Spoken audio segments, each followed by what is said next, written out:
Good morning, everyone.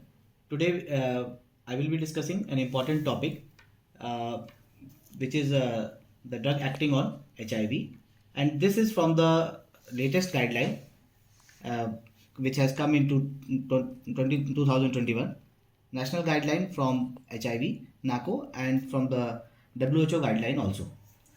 So, what is HIV? HIV is a virus, and this virus we all know have the single stranded RNA genome.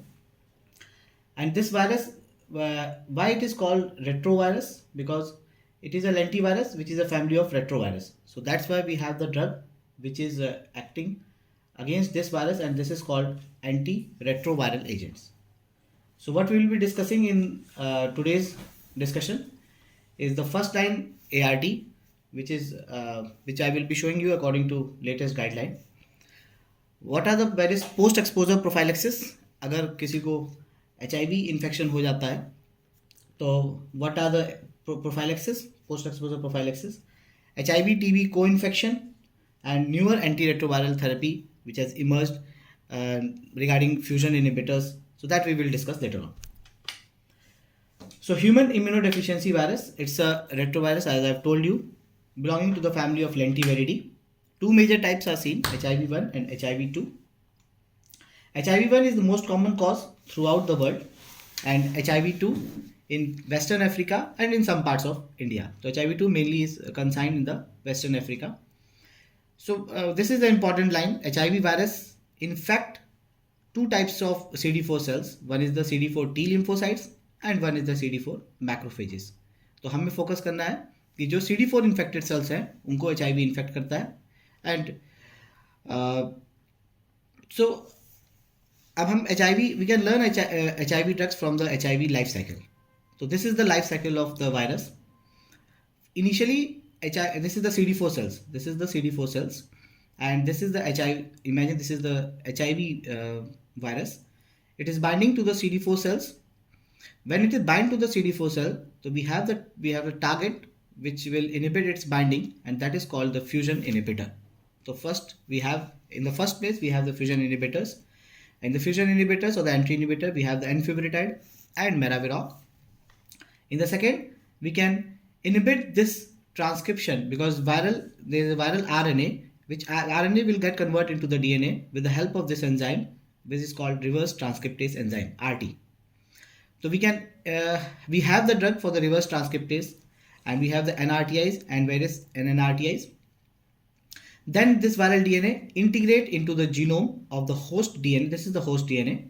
This will integrate, this will mixed into the host DNA, and now it is called the integrase. And we have the drugs also here also, which called the integrase inhibitors, and that is the raltegravir.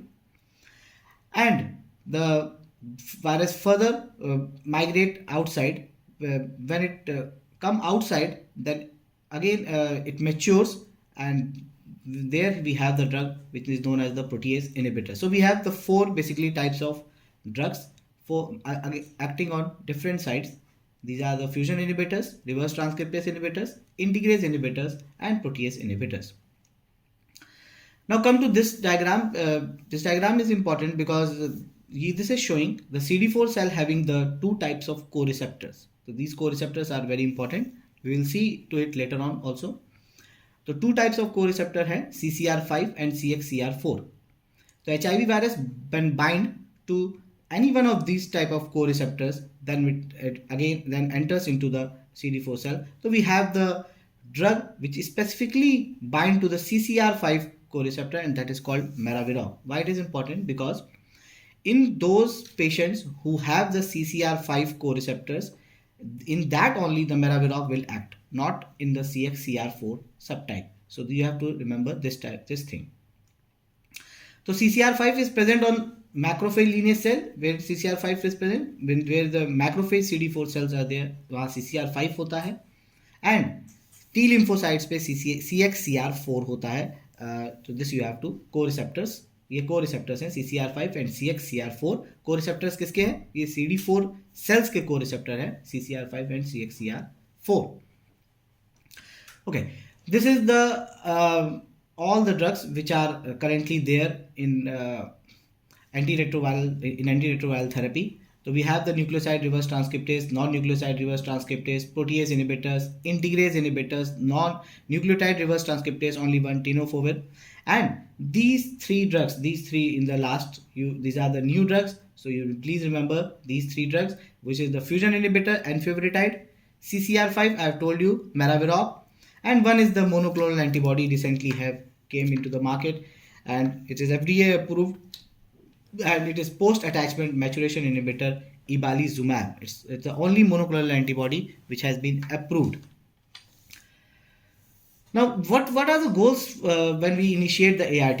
We have to reduce the HIV-related morbidity. We are initiating the ART to reduce the HIV-related morbidity. We have to improve the quality of life, restore and preserve immunological function, and we have to suppress the viral load. The HIV RNA virus copies should be minimum, and we are giving drug because we doesn't want to get the infection to come down to the baby. क्योंकि pregnant mother में अगर HIV होगा तो वो baby को भी transmit हो जाता है. So we want to prevent the vertical HIV transmission also. So I have AIDS, please hug me, I can't make you sick. So key question pertaining to ART. कुछ questions हैं कि जब ART start करना, ART कब start करनी है, when to start treatment ART, कौन सी ART स्टार्ट करनी है, what to start treatment with, कब हमें एंटी रेट्रोवायरल थेरेपी बदलनी है, क्या कंडीशंस हैं, एंटी रेट्रोवायरल थेरेपी कब बदलनी है और क्या बदलनी है, बदलनी भी है तो क्या बदलनी है. एंड वैसे तो ART we can not stop, life long drug है, ये लाइफ लॉन्ग देनी पड़ती है, लेकिन अगर स्टॉप करनी है तो कब स्टॉप कर सकते हैं.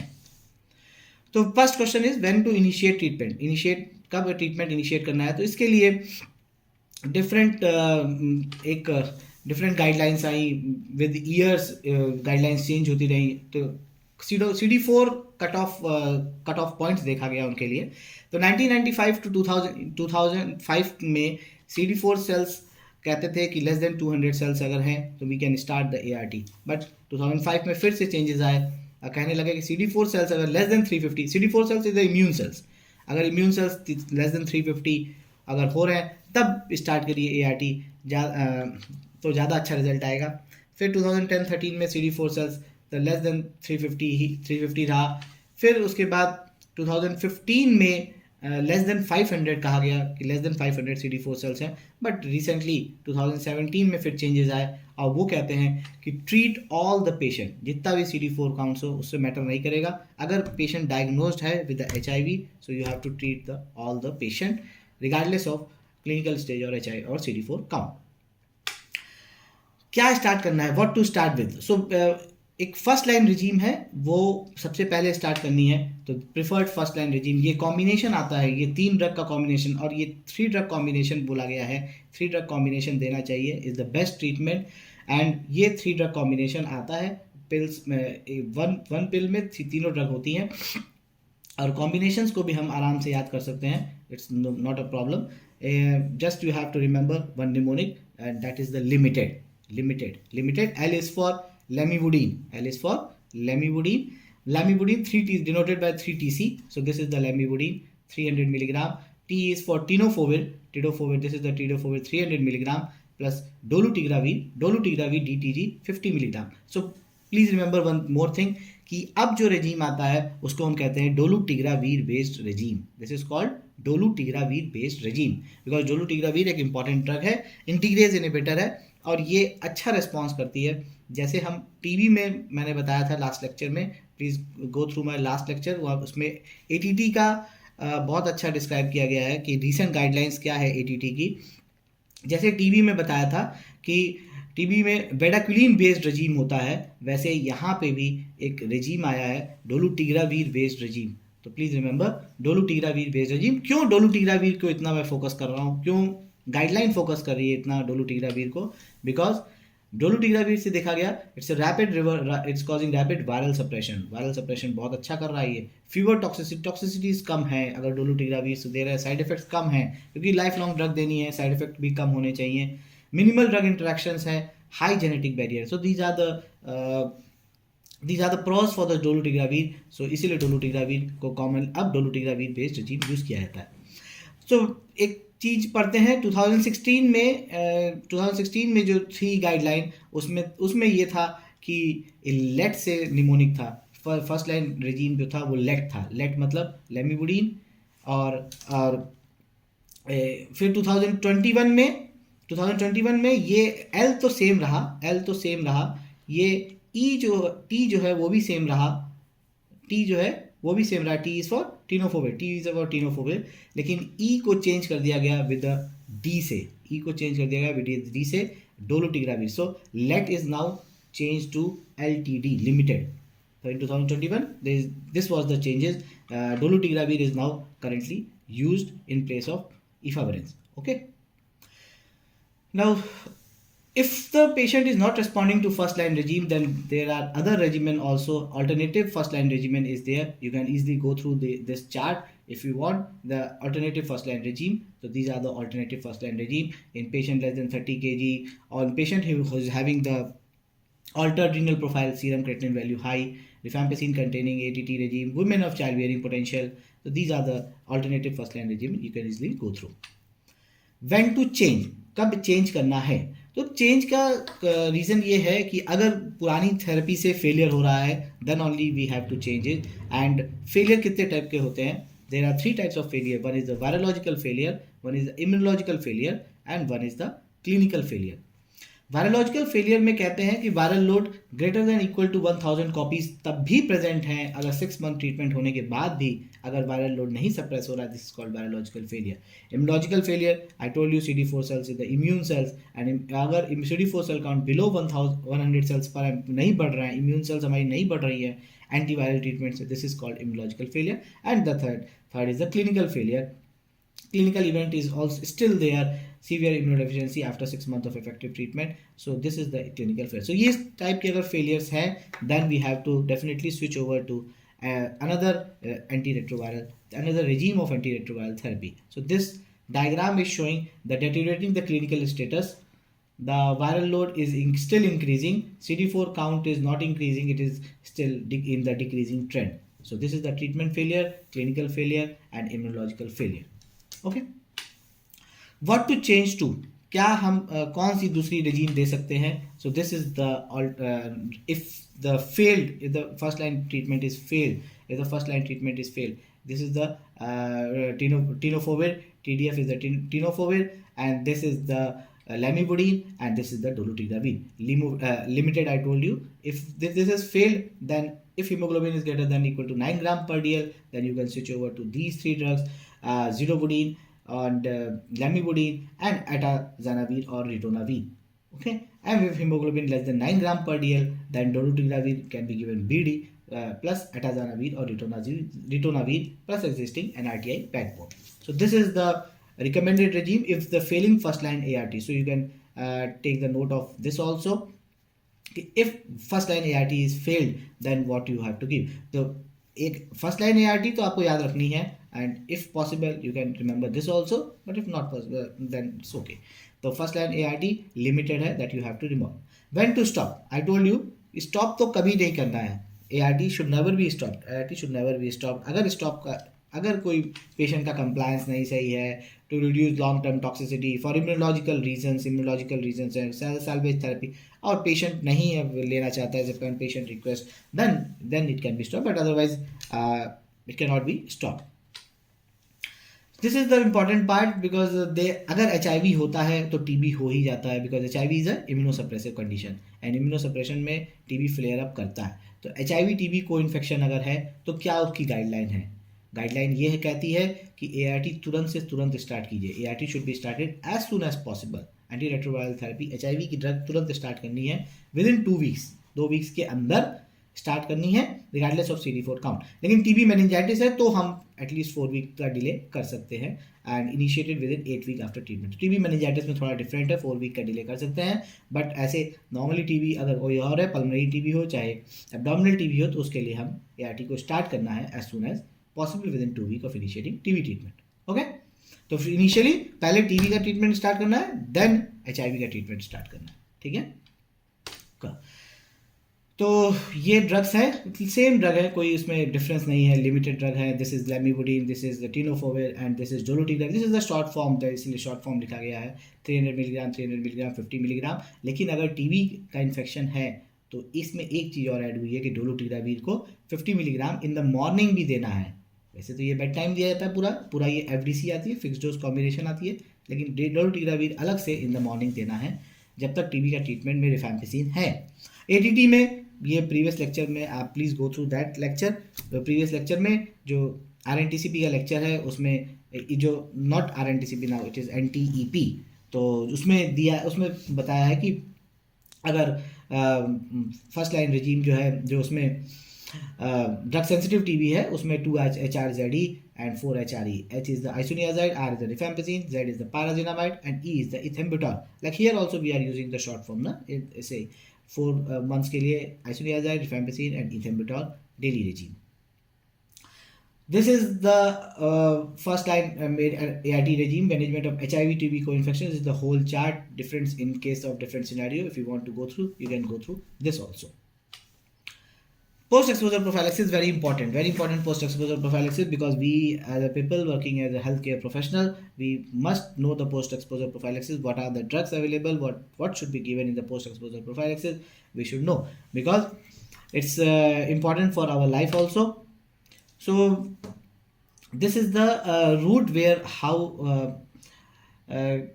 HIV ट्रांसमिशन परसेंटेज किस में सबसे ज़्यादा होता है. ब्लड ट्रांसफ्यूजन में सबसे ज़्यादा 98% होता है. एंड दिस ये तो आपको पता होना चाहिए. नीडलिस्टिक एक्सपोजर में 0.3% है, बिकॉज यही हेल्थ केयर वर्कर्स में सबसे ज़्यादा इन्हीं से होता है needlestick exposure. And this is the important question for the multiple choice question also, because यही पॉइंट पूछते हैं कि how many percentage, 0.3%. You should remember this also. What is this diagram showing? Never recap the riddle. Never recap the riddle. तो recapping is not allowed. इसी से सबसे ज़्यादा HIV transmission होता है, सबसे ज़्यादा HIV ट्रांसमिशन इसी से होता है. एंड थोड़ा सा प्रिकॉशन लेना चाहिए अपने वर्क प्लेस पे. Always use protective gear. अगर आपको बचना है तो consider all blood sample as infectious. जब तक उसकी डायग्नोसिस नहीं बनी है, इन्फेक्शियस ही है. Follow universal precaution. Practice safe handling of sharp instrument. Use needle destroyer. What is the current guideline for the post-exposure prophylaxis? Again, the same. The drug is the same. No need to remember the all types of drugs. The drug is the same. Again, you remember by the limited. Limited is the lemibudine, tenofovir, dolutegravir, and the dosage is also the same. But the duration is not the same. Remember, यहाँ पे duration start करना है ये.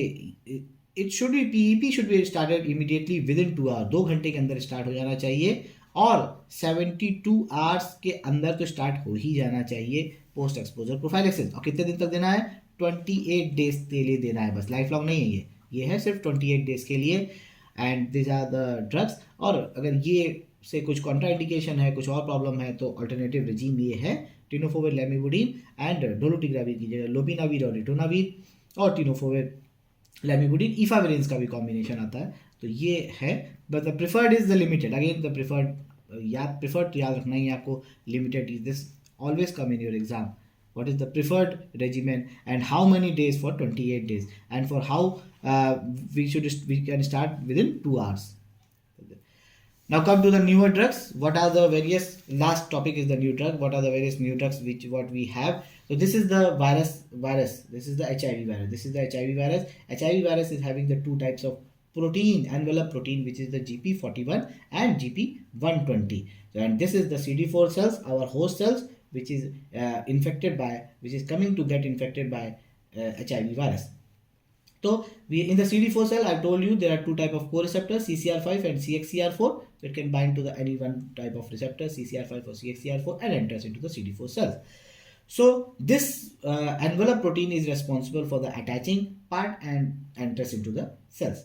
So and this CD4 molecules, this CD4 cell directly enters, HIV directly enters here also with the help of CD4 receptors is also there. So we have the drug which is targeting again the GP41. So specifically it is acting on GP41, that is called enfibrotide. We have the drug which is targeting on GP120, and that is called fostimabine. This is the new drug GP120, and we have the drug which is acting on CD4 antibodies, and this is the monoclonal antibody evolizumab. And we have the fourth drug which is acting on CCR5 co-receptor. I told you the maraviroc. तो ये 4 नई drug हैं जो entry को inhibit करती है. Basically ये entry को ही इनिबिट करती हैं, तो इसीलिए एंट्री और फ्यूजन इनिबिटर इन्हें कहा गया है. बट सम डिफरेंसेस हैं. So we will see some lines on these drugs also. And fuvirtide, and it is a tide. Always जहाँ पे भी टाइड लगा रहेगा वो है peptide, and peptide can not be given orally. तो ये पेप्टाइड है, peptide can not be given orally, इसीलिए ये इंजेक्शन दिखाया गया है. सबक्यूटेनियस इंजेक्शन इसका दिया जाता है. तो it's a peptide that is active only against HIV. HIV-1 के अगेंस्ट है, HIV-2 के अगेंस्ट एक्टिव नहीं है ये. It's bind to the GP41.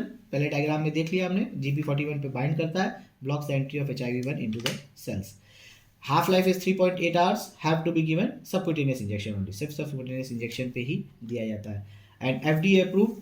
तो ये इसकी कॉस्ट बहुत ज़्यादा होती है. सबक्यूटेनियस इंजेक्शन, एक तो इंजेक्शन देना है, 90 मिलीग्राम BD देना है, तो इसकी कॉस्ट भी और कंप्लायंस भी इम्पॉर्टेंट है, क्योंकि 2 टाइम इंजेक्शन ले रहा है पेशेंट, एंड कॉस्ट भी ज़्यादा होती है क्योंकि इंजेक्शन है. और इसी इसको दूसरी चीज़ ये है कि ये अप्रूव्ड है सिर्फ तभी जब कोई भी एंटी रेट्रोवायरल ड्रग ना काम कर रही हो. इनिशियल फर्स्ट लाइन में अप्रूव नहीं है, तो जब HIV रेप्लिकेशन है despite ongoing anti retroviral therapy तभी अप्रूव्ड है. साइड इफेक्ट जो इंजेक्शन से जो रिएक्शंस होते हैं, लोकल साइट इंजेक्शन से रिएक्शन होते हैं, वही साइड इफेक्ट बस है इनफिब्रिटाइड से, और कोई साइड इफेक्ट ऐसा खास नहीं होता.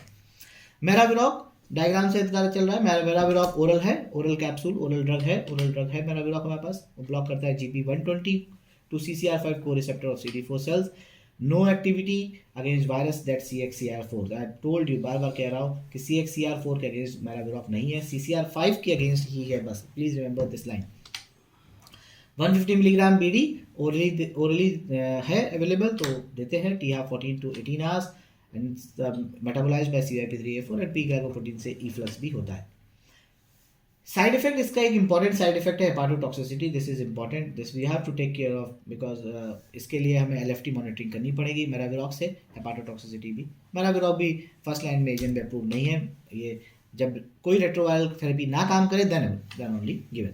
फर्स्ट मोनोक्लोनल एंटीबॉडी है जो कि हमारे पास आई है for the HIV virus. First monoclonal antibody to be approved for HIV-1, and that too in जिसपे बहुत ज़्यादा ट्रीटमेंट HIV का दे चुके हैं, नहीं काम करी, तब मोनोक्लोनल एंटीबॉडी अप्रूव्ड है. इसका भी कॉस्ट फैक्टर ज़्यादा चला जाता है. Mechanism of action blocks the HIV entry into the CD4 cells. You have seen that mechanism of action. Given IV infusion में दिया था 2000 milligram followed by 800 milligram every 2 weeks. Clear? So last drug is the fostimavir. It's a prodrug of temsavir and bind to GP120. So you have to remember the specific points like GP120 पे ये bind करता है, तो fostimavir है. Fostimavir subunit of GP120 subunit of HIV envelope. Approved in treatment of adult with multi-drug resistant. वैसे multidrug resistant TB है, वैसे multidrug resistant HIV पर इन्फेक्शन भी होता है. ओरली देना है 600 मिलीग्राम BD ओरली. और इसके लिए जो साइड इफेक्ट है, जो ट्रबल सम है, वो है QT प्रोलॉन्गेशन. तो कार्डियक इवेंट होते हैं, तो ये हमें ध्यान देना पड़ेगा कि अगर फॉस्टिमाविर दे रहा है तो कोई QT प्रोलॉन्गेशन तो नहीं हो रहा है. तो ये आपको ECG कराने पड़ेंगे. And increase in hepatic transaminase and iris syndrome. So these are the newer drugs, and let's fight against AIDS and not people with AIDS. So please don't fight with the people who is having the AIDS. Don't अगर कोई AIDS का patient दिख जाता है तो उससे दूर नहीं भागना है. ऐसे पास आके AIDS नहीं होता है, कोई ट्रांसमिशन विदाउट वैसे नहीं होता. And let's with fight against AIDS. So thank you, and please go through that ATT lecture also. It's a new guideline.